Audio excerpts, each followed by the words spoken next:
para mí poder entrevistar al doctor Agustín Carstens, gobernador del Banco de México, prácticamente unos días de que tome su encomienda al frente del BIS, del Banco Internacional de Pagos, allá en Basilea. Doctor, muchas gracias por la entrevista y es un verdadero honor. No, hombre, muchas gracias. Platicar contigo. Y comienzo por lo coyuntural. Hoy tuvimos el dato de la inflación de la primera quincena de noviembre, un dato que pues sorprendió porque subió con respecto a octubre 6.59%. ¿Qué tanto genera preocupación y cómo interpretar este dato? Porque ya tendríamos que estar viendo una tendencia mucho más descendente. Bueno, la realidad es que sí fue un tanto sorpresivo este incremento de la inflación mensual en términos anualizados. Es un poco preocupante, pero yo no diría que tan preocupante. Si uno ve el comportamiento de la inflación subyacente, pues esa está mejor comportada, más apegada a lo que nosotros veníamos esperando. La inflación subyacente, como se sabe, pues es aquella que responde más a la política monetaria. La no subyacente es la que realmente nos ha dado sorpresa. Muy particularmente este mes nos afectó mucho el precio del gas LP, algunos productos agropecuarios. Esos mercados tienden a ser muy volátiles y la realidad es que los choques no terminan siendo muy persistentes. Entonces, bueno, pues sí es un retraso, digamos, en el proceso de disminución de la tasa de inflación que nosotros estábamos esperando, pero yo creo que retomaremos el paso pues próximamente. Ya no veríamos sorpresas, digamos, en diciembre. Sobre todo en enero la base de comparación ayudará, pero sí, ¿podríamos esperar sorpresas? Pues yo espero que no. La realidad, yo espero que no. Por ejemplo, un precio que subió mucho fue el del tomate.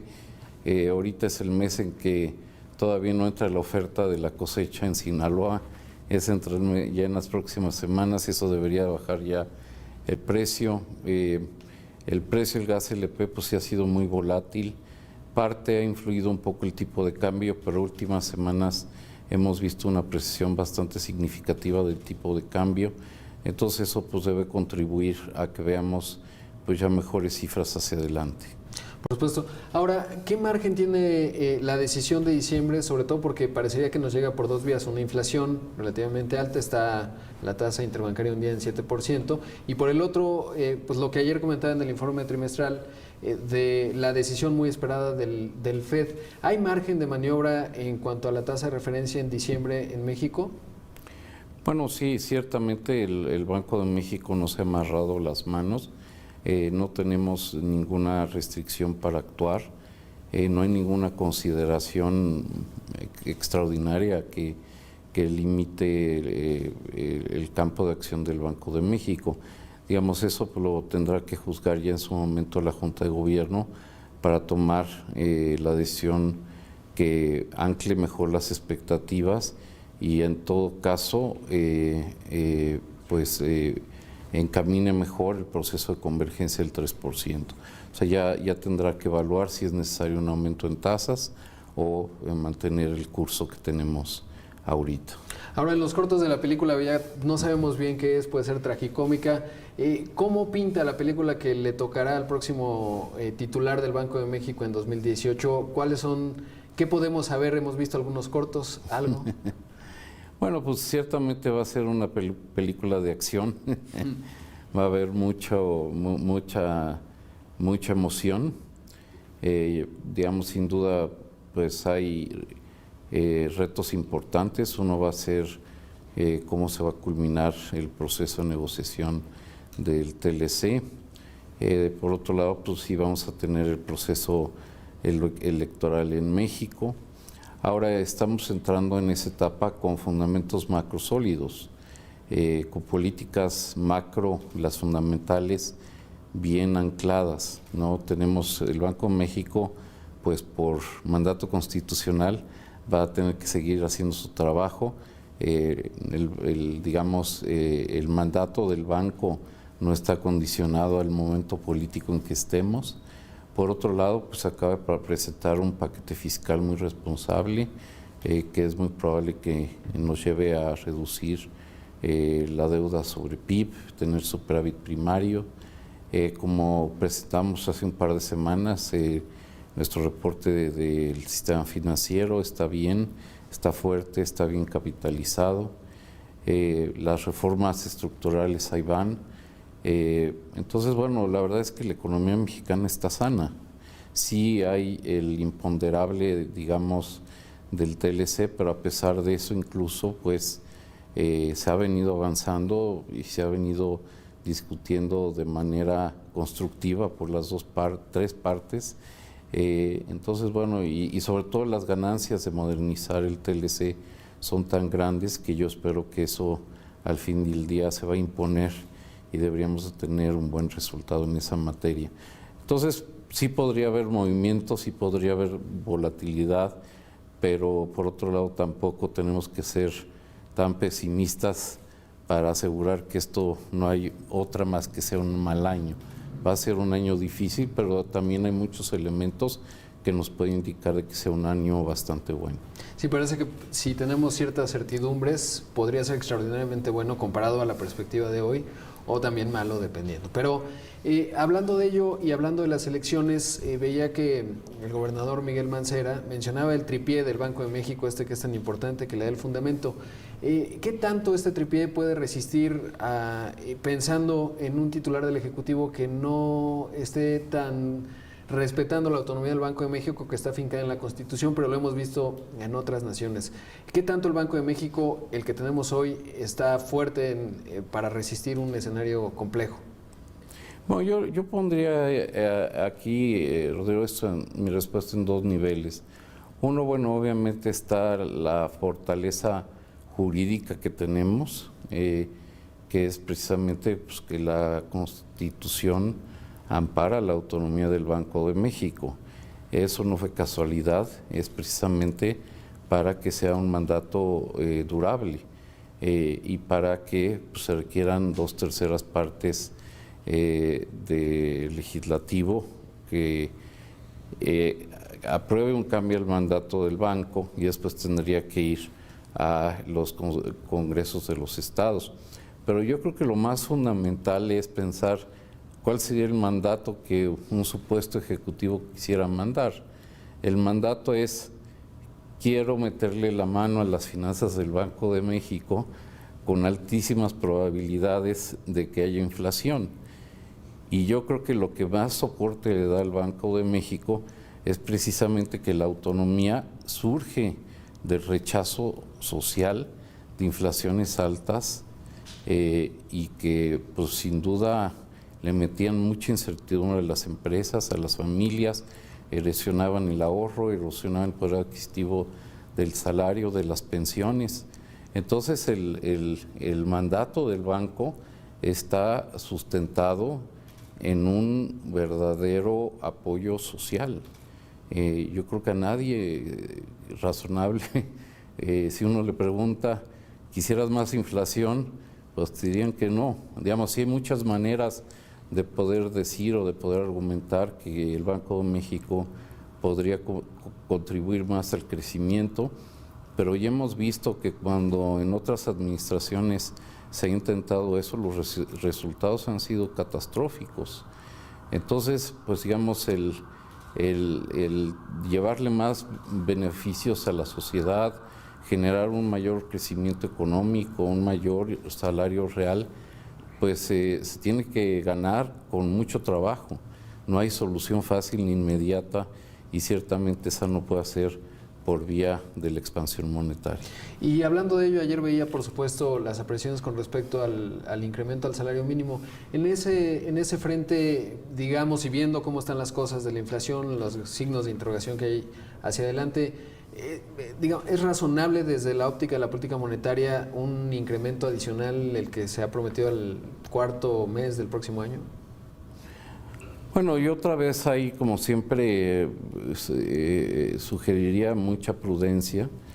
Digamos, yo creo que en la variación que se dio ahora, pues es una variación importante, con grandes probabilidades de que se pueda capturar un aumento real importante en el salario real, con una afectación pues relativamente pequeña a la inflación. Mientras uno empuje más, pues hay más posibilidades de que haya inflación y de que no se pueda avanzar. Digamos, si realmente uno pudiera aumentar el salario mínimo sin consecuencias, pues no habría pobres en el mundo. Y la otra preocupación que creo que es todavía quizá más relevante es de que también si vemos el aumento en el salario mínimo, ya acumulados del año pasado con los anteriores, pues ya es un aumento bastante significativo. ¿Qué es lo que hace el salario mínimo? Aumenta el costo de entrada o el costo de crear un trabajo formal. ¿Y quiénes son aquellos que ganan el salario mínimo? Los jóvenes y los que tienen menores capacidades. Ahora, ¿realmente queremos nosotros limitar el acceso al mercado formal a estos grupos de la población? A mí se me hace que eso es un error, ¿no? Realmente lo que deseamos es de que haya más empleo formal y que no se limite la entrada a la formalidad, porque para muchas empresas pues estos aumentos va a haber muchas que la pueden pagar y no va a suceder nada, otras lo van a pasar inflación, otras no lo pueden pasar inflación, y la solución es decirle a sus trabajadores o nos vamos a la informalidad o te vas a la calle. Entonces, pues yo creo que eso no es un buen escenario. Entonces, pues la realidad es que yo sí creo que tenemos que ir irnos con prudencia. Antier el señor presidente celebraba con toda razón la creación de más de 3.300.000 empleados en esta administración. Es muy bueno, un aumento ya acumulado de 20% en el salario real. Eso nos los ha permitido, pues precisamente ir caminando con prudencia, ¿no? Yo creo que todavía tenemos mucho que hacer para, sobre todo, disminuir la informalidad. Estamos en una economía que tiene pues, más del 50% de la gente empleada en la informalidad. Pues eso es francamente inaceptable. Todo lo que tenemos que hacer es cómo facilitar el tránsito de la informalidad a la formalidad. La reforma laboral que se hizo fue muy importante, pero también un salario mínimo alto sería un impedimento, ¿no? Y digamos, por otro lado, hay muchos empresarios que demandan mayores salarios mínimos. Pues ellos tienen toda la libertad de pagar lo que quieran. Claro. O sea, no hay nadie que les diga, bájale, ¿no? Ellos pueden actuar en consecuencia con lo que están prometiendo y todos les vamos a aplaudir. Si lo pueden hacer, mis respetos. Y además tendrán buen reclutamiento. Ahora, hablando de la informalidad, veía en un discurso justamente el tema de fintech, que puede ser un asunto transversal, pero que al mismo tiempo, ahora que vemos las cifras, por ejemplo, Chiapas tiene más de 80% de informalidad, Oaxaca, Guerrero, etcétera. Y el fintech, pues evidentemente no llega. ¿Qué tanto la ley fintech que ahora tenemos definida, que está en proceso de avance en el Senado, puede ser esta plataforma que permita que esto se logre relativamente rápido, por lo menos en las zonas en donde ya hay infraestructura tecnológica? Bueno, yo creo que el tema de la red compartida va a ser muy importante. Eso va a abarcar, la idea es que el Internet, la tecnología moderna, cubra el mayor porcentaje del territorio nacional, que llegue a los rincones más recónditos del país. Eso deberá bajar los costos de transacción y sí llevarles estas ventajas tecnológicas a la gente más necesitada.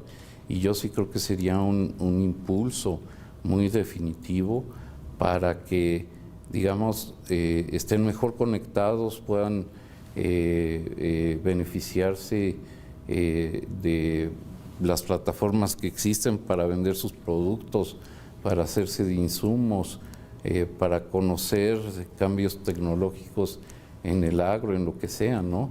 La conectividad, tanto por carreteras, por aire, por ondas, es fundamental para abatir la pobreza. Entonces yo creo que primero el que ya haya mayor conectividad desde un punto de vista tecnológico es muy importante, y sí es una labor del sector financiero aprovechar esa mayor conectividad para ofrecer a términos más accesibles las ventajas que las aplicaciones al sistema financiero que se pueden hacer con esa tecnología, sobre todo en términos de las transacciones más básicas, pagos, fomentar el ahorro, generar créditos relativamente sencillos. O sea, yo creo que sí, el potencial de beneficio es inmenso. Ahora, hablando de la política monetaria global, que será ahora pues parte del día a día, hay una paradoja, recientemente también la mencioné en un discurso de la curva de Phillips, esta relación entre la inflación y el desempleo que parecería que está dejando de funcionar, quizás en México no tanto, pero en otras partes. ¿Qué se requiere para entender en esta nueva era la política monetaria? Porque sí que sigue muy revuelto. Vemos una Europa pues, que mantiene una política acomodaticia, astringente en Estados Unidos. Nosotros, ¿cómo entender, digamos, y qué requiere para esa película de acción su sucesor en este contexto de definiciones de la política monetaria? Bueno, en un campo internacional, lo importante pues, es tratar de entender mejor por qué, después de un gran esfuerzo de los bancos centrales de países avanzados para que lleguen a su meta del 2%, aquí es por debajo, no por arriba, cómo pueden generar mayor inflación. Y realmente pues el consenso, lo que dicen las investigaciones más avanzadas es que hay dos factores que han limitado, digamos, el crecimiento de los precios. Uno es el cambio tecnológico, ¿no? La realidad es de que los márgenes de muchas industrias se han limitado, por el comercio, pues por empresas como Amazon, por el hecho de que pues ya hay aplicaciones que permiten servicios a precios francamente bajos, desde el Uber hasta la comida. La realidad es de que sí, el cambio tecnológico ha limitado el poder de influir en los precios de muchas empresas. Y el segundo tema pues, es la globalización. Tenemos países como China que tienen un gran dinamismo, que la realidad es que sí han seguido una estrategia de desarrollo usando sus márgenes de competencia para mantener precios bajos. Entonces esos son fenómenos reales, son fenómenos que digamos, han bajado el nivel de precios, en algunos casos lo siguen comprimiendo, pero lo que se espera es que a pesar de ello, pues poco a poco se pueda converger al 2%. O sea, es un cambio transitorio, dado un cambio muy significativo en la manera en que funcionan las principales economías avanzadas.